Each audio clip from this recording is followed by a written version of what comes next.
Nous passons au sujet suivant. Donc bois, forêt, parc et montagne. Sylvain Mathieu.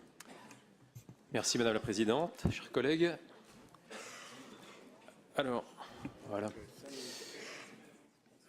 Donc, je pense que ce n'est pas le bon, PowerPoint, mais c'est pas grave, je vais me débrouiller. Bien, alors pourquoi la région et les régions s'intéressent à la question de la forêt et de la filière bois, sujet qui est dans la droite ligne de ce qu'on vient d'évoquer avec les collègues Frédéric Collat, Stéphane Wojnarowski et Pierre Grosset, puisque la forêt et la filière bois s'inscrit pleinement au cœur de la transition écologique. Alors, si les régions s'intéressent à ça, c'est parce que la filière bois, c'est une filière économique et donc nous l'exerçons, cette compétence au titre de la loi NOTRe. Deuxième aspect, la loi d'avenir sur l'agriculture et la forêt 2014 a conféré aux régions le copilotage de la politique forestière, ce qui est une première dans l'histoire de France, car de tout temps, la politique forestière était une prérogative de l'État, mais donc ça n'est plus le cas, nous sommes en copilotage aujourd'hui. Troisième raison pour laquelle les régions interviennent sur ce sujet, c'est que nous sommes autorité de gestion du FEADER, et comme vous le savez, le FEADER, c'est l'agriculture, le développement rural, mais c'est aussi la forêt et la première transformation du bois.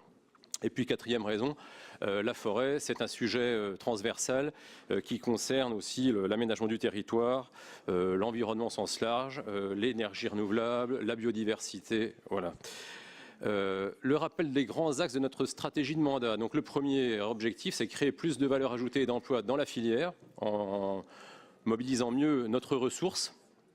Le deuxième, c'est favoriser une gestion forestière et des pratiques sylvicoles responsables ou exemplaires, parce que la forêt, ça n'est pas que du bois, c'est aussi un écosystème que nous devons gérer en bon père de famille pour pouvoir le transmettre en bon état de conservation aux générations futures. Le troisième axe de la stratégie, c'est favoriser les initiatives innovantes d'anticipation et d'adaptation au changement climatique, parce qu'en effet, la forêt que nous aurons à la fin de ce siècle, c'est celle que nous plantons ou que nous régénérons aujourd'hui.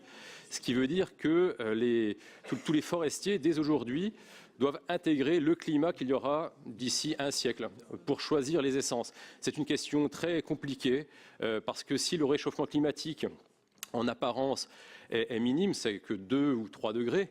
En fait, on sait que ça a des conséquences énormes sur le fonctionnement des écosystèmes, sur le fonctionnement du climat. Et on pourrait, par exemple, de manière simpliste, anticiper en se disant, si le climat en Bourgogne-Franche-Comté en 2100 ressemble au climat de la région méditerranéenne aujourd'hui, il suffit de planter dès aujourd'hui des essences méditerranéennes. Malheureusement, ça n'est pas aussi simple. On sait aussi qu'on aura encore des épisodes de grand froid qui peuvent tuer des essences méditerranéennes, et ça demande donc une grande prudence, beaucoup d'expérimentation, voilà, parce que mieux vaut prévenir que guérir. Ensuite, le quatrième axe donc, de notre stratégie, on s'aperçoit, et c'est au croisement de mes 3 délégations, forêt, montagne et parc, que dans certains endroits, la forêt présente des enjeux de paysage, de préservation de la biodiversité très forts, et que parfois, plutôt que d'imposer ces contraintes aux propriétaires, la meilleure solution est une acquisition par les collectivités. Voilà, donc j'en ai fini pour ça, voilà. Alors, diapo suivante. Voilà, voilà, les illustrations. Alors là aussi, ce n'est pas du tout ce que nous avions préparé avec les services, mais c'est pas grave. Voilà, les illustrations. 2018, je vous propose, chers collègues, que nous en fassions l'année du bois et de la forêt en Bourgogne-Franche-Comté, pour 3 raisons. Tout d'abord, nous verrons donc l'aboutissement de notre contrat régional forêt-bois, qui est notre politique forestière pour les 10 ans à venir, que nous co-construisons depuis 1 an avec l'ensemble des acteurs de la filière. Ce travail devrait aboutir vraisemblablement au printemps. Il est fini, on peut dire, à notre niveau en région. Maintenant, on doit attendre des validations de la Haute Autorité environnementale ainsi que du ministère de l'Agriculture. Et nous devrons présenter ce travail après enquête publique ici, en Assemblée régionale, parce que ce travail devrait être validé, recevoir l'avis de la présidente de région. Donc je reviendrai vers vous pour vous présenter en détail tout ce travail qui a été fait depuis 1 an. Au printemps prochain. Deuxième date importante, en 2018, nous allons accueillir le Forum international Bois Construction, ici même à Dijon, début avril. Et puis, troisième grand temps fort dans l'année, le 21 juin, nous accueillerons Euroforest, qui est la plus grande foire forestière européenne, qui a lieu tous les 4 ans en Saône-et-Loire, dans le Charolais cher à Gérald Gorda. Et Franck, t'es un peu plus au sud, Franck. Non, mais je dis ça parce que je sais que c'est un sujet dont nous parlons souvent avec Gérald Gorda au titre de ses fonctions intercommunales. Voilà, donc 3 temps forts en 2018 qui mettront cette filière à l'honneur. Ensuite, autre illustration qui m'a semblé intéressant de vous présenter aujourd'hui. Vous savez que dans le nord de la Côte d'Or, à Châtillon-sur-Seine, nous avons une belle entreprise, une très belle entreprise de la filière, et qui a brûlé au mois de janvier. C'est l'entreprise Brugère qui fait du déroulage de hêtres. C'est 80 emplois directs à Châtillon-sur-Seine et encore beaucoup plus d'emplois indirects dans le secteur. Et c'est une industrie qui est structurante pour toute la filière dans un rayon de 150 km, parce qu'elle valorise plutôt de belle manière la ressource hêtre. Donc nous travaillons depuis le début de l'année avec tous les acteurs concernés, avec l'État, avec l'intercommunalité de Châtillon, parce que ça aurait été un drame de voir disparaître cette industrie.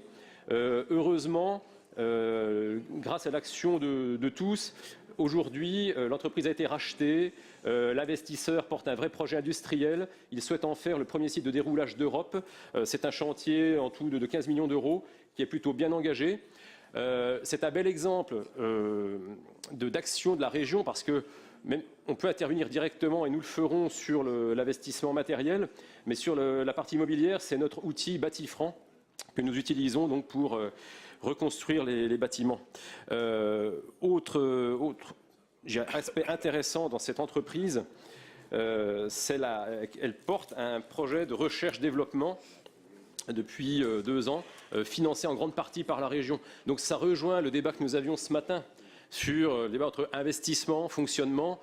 Typiquement, moi, dans mon budget forêt-bois, tout ce qui relève du fonctionnement, en réalité, est de l'investissement, parce qu'on prépare l'avenir, on prépare les investissements de demain. Et notamment sur tout ce qui est investissement en matière grise, comptablement, c'est du fonctionnement, mais en fait, c'est bien de l'investissement quand on investit dans la matière grise. Voilà. Autre exemple intéressant, nous mettons à profit un chantier de rénovation des ateliers de mécanique carrosserie au lycée Camille Dugast à Chalon-sur-Saône. Et la restructuration permet de mettre en œuvre des panneaux de chaînes lamellés croisés. C'est un procédé innovant, là aussi soutenu par la région depuis pas mal d'années, avec l'ENSAM de Cluny. Et donc je remercie mon collègue Stéphane Guiguet qui a bien voulu utiliser ce chantier, donc, qui permettra d'obtenir des avis techniques sur ce procédé innovant, et qu'ensuite ça permettra donc aux entreprises de la région qui le produisent, eh bien, de le développer, de le commercialiser ailleurs. Et puis, dernier exemple, c'est la construction d'une halle en bois dans le village d'Anneau, dans le Morvan. Projet, là aussi, très novateur, financé en partie aussi par la politique de Massif Central, qui a pour but de faire travailler ensemble des PME, des petits artisans, qui ont un beau savoir-faire, mais qui n'auraient pas forcément la capacité à répondre spontanément à des marchés assez conséquents. Donc tout le projet consiste à les apprendre à travailler ensemble pour ensuite, là aussi, par la suite, pouvoir répondre à d'autres marchés. Voilà. Alors on peut remettre le budget, proprement dit. Voilà donc un budget d'investissement autour de 2 millions d'euros qui est stable et un budget de fonctionnement qui augmente.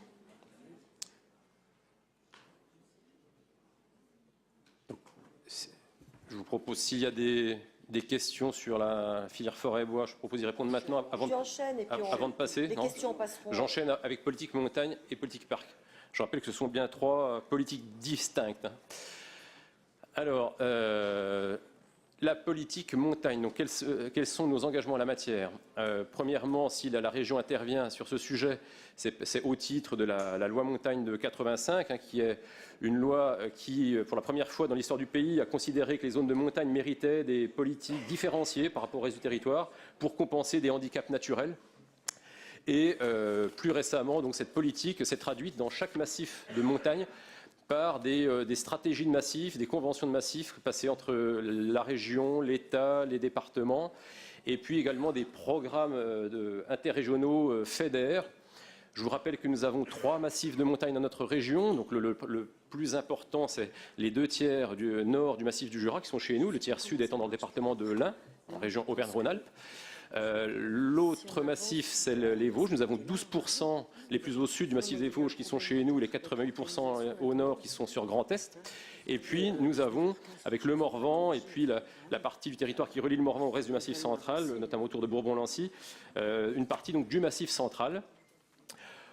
Voilà, donc avec des engagements assez conséquents, ça permet de mobiliser 130 millions de FEDER, de l'Europe, et 360 millions d'euros de l'État. Et là, sur ces politiques-là, je fais un peu le même travail sur les massifs que fait notre collègue Patrick Ayache sur la région. On a un peu les mêmes enjeux, des gros enjeux d'attractivité générale, attractivité de nouveaux habitants, attractivité de touristes, attractivité d'investisseurs, d'entrepreneurs. Nous avons aussi un enjeu de mobilisation de FEDER. Là aussi, parfois, notamment sur le Massif central, on peine parfois à consommer tout notre FEDER. Et il faut du coup mener des actions pour que cet argent qui est disponible, eh bien, qu'il soit bien mobilisé au service du développement de nos massifs de montagne. Et puis aussi des gros enjeux de développement touristique. Voilà. Alors, des illustrations. Alors, il y a une liste à l'après-vert. Là, c'est pareil, j'en ai retenu un petit peu moins. Les enjeux dans l'année à venir. Sur le Massif central, il y a une spécificité qui est que les régions s'étaient organisées en un groupement d'intérêt public il y a une dizaine d'années de cela. C'était pour deux raisons. La première, c'était s'organiser, se coordonner pour peser face à l'État. Et la deuxième, c'était pour être autorité de gestion donc, du FEDER Massif central. Et c'est une présidence tournante. Sur les 6 anciennes régions, il y en a 5 qui ont présidé. Et donc en 2018, ce sera à notre tour, l'ex-région Bourgogne, de présider ce GIP. Donc ce sera à notre présidente, Marie Dufay, donc de présider cette instance interrégionale. Je pense que ça lui fera plaisir en tant que natif du Cantal et ayant grandi à Montluçon. C'est un enjeu. Ensuite, entre ces 4 régions du Massif central, globalement, ça fonctionne bien, toutes ces politiques interrégionales. Hein. Nous nous sommes répartis le pilotage, le chef de fila des grands enjeux. Auvergne-Rhône-Alpes pilote le tourisme. Occitanie pilote l'innovation territoriale. Nouvelle-Aquitaine pilote l'agriculture. Et donc, Bourgogne-Franche-Comté, par votre serviteur, s'est proposé de piloter la filière bois.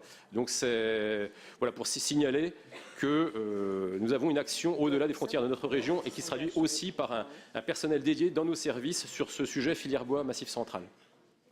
Merci beaucoup. Voilà.